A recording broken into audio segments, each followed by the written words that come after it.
আমি যেমন চোখের ব্যাকগ্রাউন্ড থেকে, অফথলমোলজি ব্যাকগ্রাউন্ড থেকে বলতে পারি, আমাদের অপটোমেট্রি প্রফেশনটা এই দেশে এখনো এস্টাবলিশ না। অথচ সারা পৃথিবীতে মানুষকে চশমা দেওয়ার কাজটি অপটোমেট্রিস্টরা করে।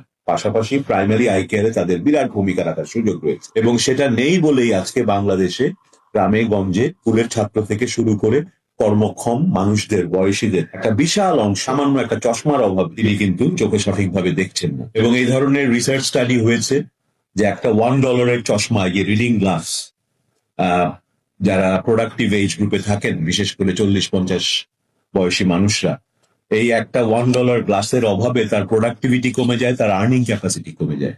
স্টাডি করে তারা দেখেছেন যে তাকে একটা গ্লাস দিতে পারলে তার প্রোডাক্টিভিটি বাড়ে, তার কর্মক্ষমতা বাড়ে, সে বেশি করে তাড়াতাড়ি পড়তে পারে, তাড়াতাড়ি তার সেলাইয়ের কাজ করতে পারে, যে কোনো কাজে তার দক্ষতা গতি যেমন বাড়ে, এবং সেটার সাথে সম্পর্কিত হয়ে তার মাসিক এবং বাৎসরিক আয় বেড়ে যায়।